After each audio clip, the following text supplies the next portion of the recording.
Hello there, everybody. This is Alex from Hardcoring Guides, bringing my guide for Dead Space 2 on Zealot difficulty. Today we are doing Chapter 11. Yeah, it says right there in the corner, of course.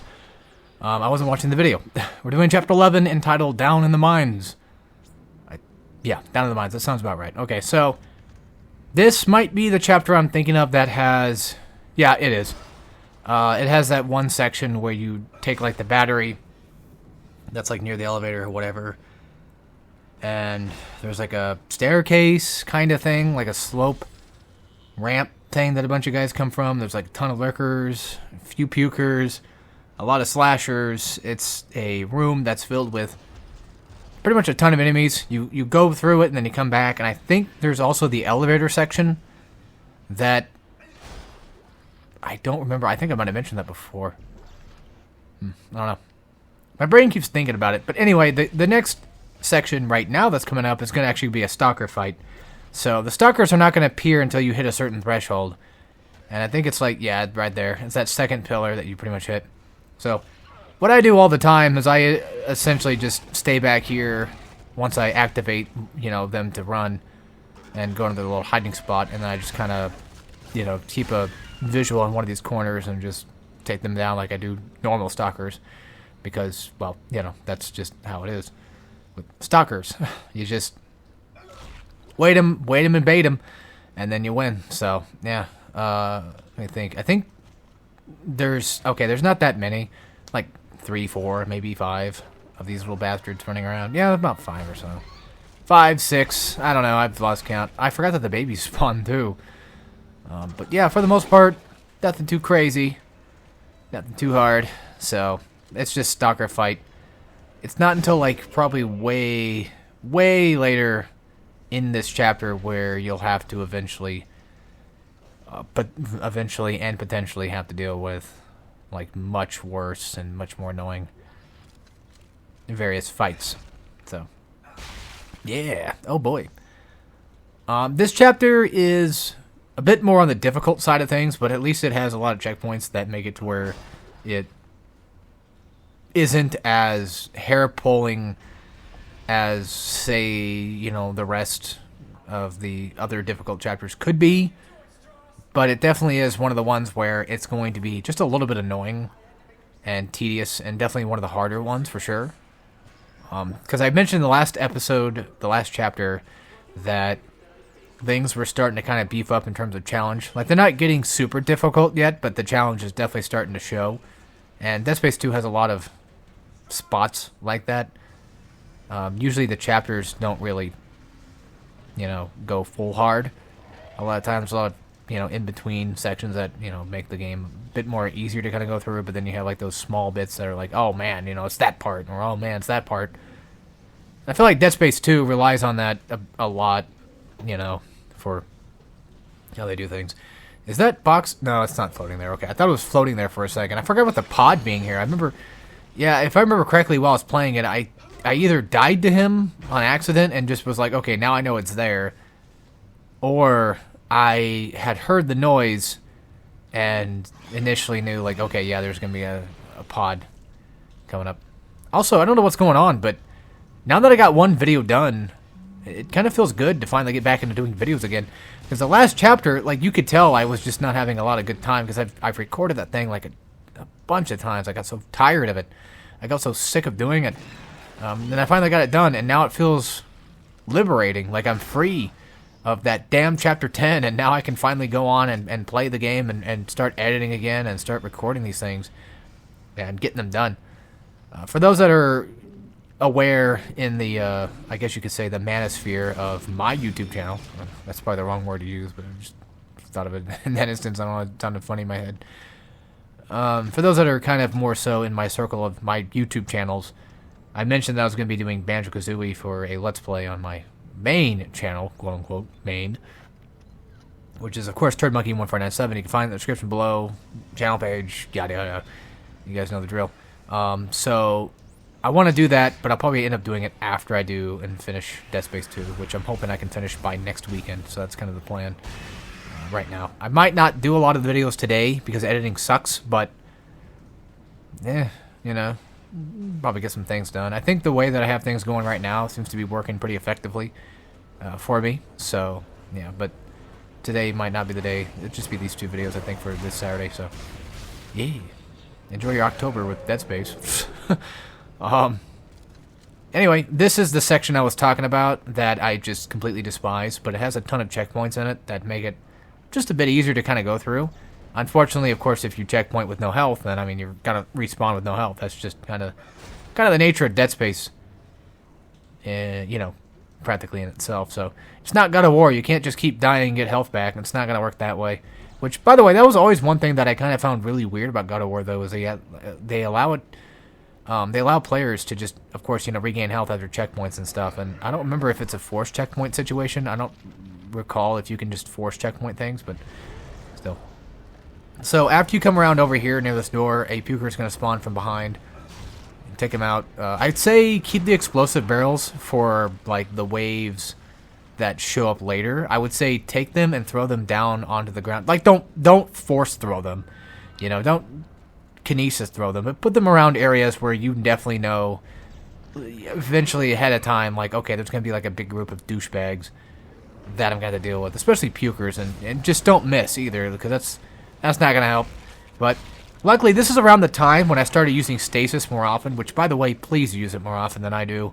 I don't know what the hell I was thinking, but I just was so conservative about it, I ended up kind of screwing myself over with it. I'd say, when it comes to upgrades especially as well, upgrade your stasis more than your rig, because I feel like upgrading stasis just comes in handy big time. So I almost died there. I didn't expect the explosive guy to be there, but of course you can hear them, so that's a thing that can happen. But once you do come down here, you will be pretty much ambushed by these guys. However, of course, I'm a big, strong, hairy, you know, man. I can handle myself, so you know, I just do what I do. I stasis pretty much in panic, pure fear and panic that I'm about to get killed by an explosive pod guy. So I just deal with that. The way that these guys spawn is very strange, because I know a lot of them have some set paths that they spawn from, like the Super Elite, for example, that spawns up on top of that bridge area.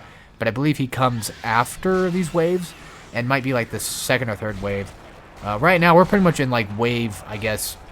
I think we're still like in wave 1, technically speaking. That's what I'm going to call it. Pretty much like the first time you come to this room, I feel like is wave 1. Or wave 2, I guess. Because like you do go down here, and that's where these asswipes spawn from. So it's probably wave 2. Okay, we'll call it that then. That'd be easier. So the top floor is like wave 1 guys, and then you come down here, it's wave 2 now. And then once you come back around, I think it's like wave 3. I believe that they have more enemies that spawn. But it's been about a week or 2 since I edited this, so yeah. It kind of goes to show in my Dead Space playthrough, like, how much I've just kind of forgotten about Dead Space 2. In terms of enemy spawns and locations and stuff. But I'll know for next time that there's a lot of, you know, possum bastards that like to play dead and shit, so yeah. But after you put in that battery, I restarted the checkpoint, so the puker's going to restart anyway, so that's why that happens. I forgot to edit that better. That's just my bad. So, puker spawns to the left. He usually spawns over to the left, because that's pretty much kind of where you're probably at when you put the battery in. You're going to have explosive babies coming through here. You're going to have explosive pod bastard coming through here. And then after that, you kill a few of the babies, do the burst shot thing that I do if you're using pulse rifle, which is basically just hit the trigger, let go of aim, and there you go. Keep the stasis things around just in case. I didn't really think that far ahead about that one, but that's just kind of my bad. I typically don't think very far ahead when I'm doing guides, unless I really realistically know what's coming up next. Then I usually just have better foresight, but typically when it comes to guides, I'm just kind of playing until I beat it, and then it's like, oh, okay, well, I learned from that mistake, so... And then you can too, and there's my guide tips for you. It's just learn from my mistakes, and don't make the same silly things I do, and you'll figure it out. But yeah, once you start making your way up here, you know, you're gonna have enemies from the bottom floor that are pretty much gonna try to come back out at you, and you're gonna have these guys from the top. This is what I call the bridge, by the way. So if I call it by location, that's what it's gonna be called by. That specific area I was on, and yeah, that takes care of that. I don't think there was any more guys. I mean, by this time you could pretty much just leave and fudge off and not have to deal with much. But yeah, we pretty much did it. All right, so now we're gonna make our way through... Oh, fuck. I forget the name. I was trying to make a reference to Bioshock, but I can't believe I forgot the name, like Poseidon's Place or whatever. Basically that area in Fort Frolic where it's like all covered in ice and stuff. Don't know why I'm forgetting about that. But yeah, this tentacle guy right here, what's funny is I kind of thought like, oh, that's definitely going to be an illusion one again, right? No, I forgot that it was actually real. So yeah, we get thrown out into space. And I remember while I was editing this, I was thinking about using this for my commentary. I was going to say that as much as I like the zero gravity sections of Dead Space 2, I think they're a lot better than they were in Dead Space 1, but I think everybody kind of just agrees with that anyway. They're a lot more interesting and fun, but the thing I don't like about them is they usually end up being more like puzzle-based sections, which, I mean, what else can you do?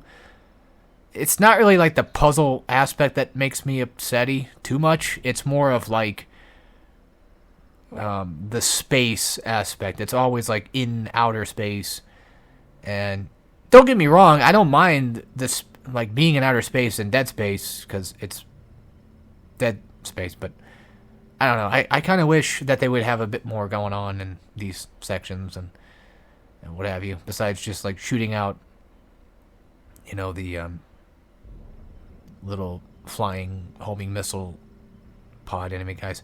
Why is everything a freaking pod in this game for? I don't know. I don't remember their names exactly, but I'm pretty sure it's probably called something with a pod. Probably. And don't make the joke. Don't say this is pod racing. Now this is pod racing. Don't do that. Don't say that. Don't do that to me. But other than that, yeah, easy puzzle for the most part. It's just a bit annoying that we gotta do it.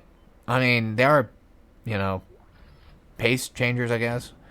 I'm not saying that I hate the idea of going into space or puzzles, but it just feels like Dead Space 2 just has quite a bit. But then again, you compare it to Dead Space 1's puzzle sections, and it's like, okay, yeah, I'd rather have the former. I'd rather have Dead Space 2 than have that. Also, I like how this guy is basically just flying around like Crash Bandicoot when he gets hit on his jetpack in Crash 2. By the way, whatever the hell happened to the jetpack in Crash 2? Like, why'd they never add that in like Crash 3 and stuff? Like they just kind of threw it away, you know? I mean, yeah, we got, you know, Wrath of Cortex that kind of brought back a sort of semi-jetpack thing, but it's not the same, man. Like, you had the one cool-ass gimmick, and then it just kind of disappears forever, and then you have, like, a whole game about vehicle sections, and you don't even really add much of the jetpack, at least from my remember. I don't remember there being a jetpack much. So coming up here, you're going to have a couple guys spawning from here. They got explosives around the field that you can grab onto, and that's pretty much what I do. I use the explosives mainly on the lurkers. I also dropped a crate, so I missed an item, and that pisses me off. But I just said, screw it, I'm not restarting the checkpoint just for an item. Fuck that, it's not worth it. It's probably like 3 plasma cutter shots anyway, so who gives a crap? Or like 100 credits. I mean, it's not much. So coming up, you know, you got lurkers on the bottom there. You got the super slasher. You got the puker I just killed right there. And then let me think here. Yeah, you got your, of course, you got your node to the left of your side there. You got these impaler spike, you know, whatever you call them. I don't know exactly what the object is. I just call them spikes, I guess. I don't know. You got a couple of these. They're not really that useful for me personally, for my playthrough. If this was Seraphim's, yeah, I know I'm using a name here. Seraphim 17's Dead Space 2, like, spike impaling Dead Space 2 guide, then yeah, he'd probably want those, but I'm not him. I'm not good like he is. So there's definitely a huge, gigantic, you know, skill gap between the two of us. I mean, the man, for fuck's sake, beat Godhand on you know, on hard with no damage. That's impressive. So I mean, I don't know what else to tell you. That's some cocksucking rights right there. You know, he definitely deserves to get his dick sucked after that. But yeah, a couple of super slashers. This room's not too bad. It's just more so like knowing where they're gonna come from. And typically, like whenever you make your way across, there's probably gonna be a guy that's gonna spawn in front of you, and then usually probably like one behind you. So just check every once in a while when you get a chance. I don't think there's one that spawns behind here. No, there is. So you made a liar out of me, you fuck. For that, he deserves the death penalty. So there you go. Good thing I got to use some of my items to at least get some ammo back, I guess. I don't know. But I was gonna say something. Yeah, it was about God Hand. I actually own technically 2 copies of God Hand. I have the PS2 one, and then I also had it on PS3 because that's how I got it first. I did the digital purchase of it because I remember buying on Amazon for PS2 because I just wanted a physical copy of it.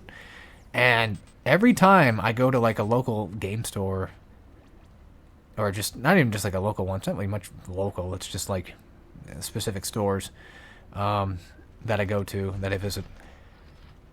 It's just funny to see God Hand there for like $100 and some fucking dollars. You know, like $100+ for God Hand. Like, it's a good game, but is it really that rare? I mean, I didn't think so, but I guess so. I didn't know people wanted it that bad. I mean, I don't know how they really value it that much, but still, I found that really interesting. I was like, God damn, that thing will never drop. Now, it sucks for anybody that really wants to get into God Hand nowadays, unless you still have like a PS3 and then you can buy it on there, which, you know, I'd recommend. I don't think it has any issues, though. It's not like the SMT games where all of a sudden you have to, like, you know, fuck with the VSync. Yeah, that's a thing, by the way. Digital Devil Saga.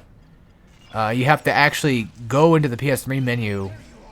Like, you have to know, like, that Super Science Suedo crap to know when you're, you know, holding down the PS button or whatever it is to quit game, and you gotta, like, hold start while you're in it or something. I don't remember how to do it, but you gotta go all the way there to turn off VSync or whatever it was. And I know something with VSync. It was either turn it on or turn off. I think it was turn off. And then it could just run in, like, a nice, good, solid frame rate. But if you don't have that on, or if you have that on, it's going to be running in, like, 15 frames a second. It sucks dick, and I hate it. And the worst part is, since it's SMT, like, of course it's going to be a relatively difficult game. So I don't like to play it that much. It's not that I don't like playing hard games. It's just like whenever a game becomes a bit aggressive and hard, I get to a good point. I get to a save point. You know, I'm like, okay, I'm done for the day. I'll come back in like 5 minutes or maybe a couple of days and I'll try continuing. I like to take my time with games on hard because, not necessarily because I want to experience it fully, but more so just, I don't know. You know, I just gotta take breaks, man. You gotta take breaks while you're playing games on hard so you can just refresh. So this is the elevator section. There's stuff across the way. Make sure you don't take the elevator before you grab that stuff, because I believe there was a power node.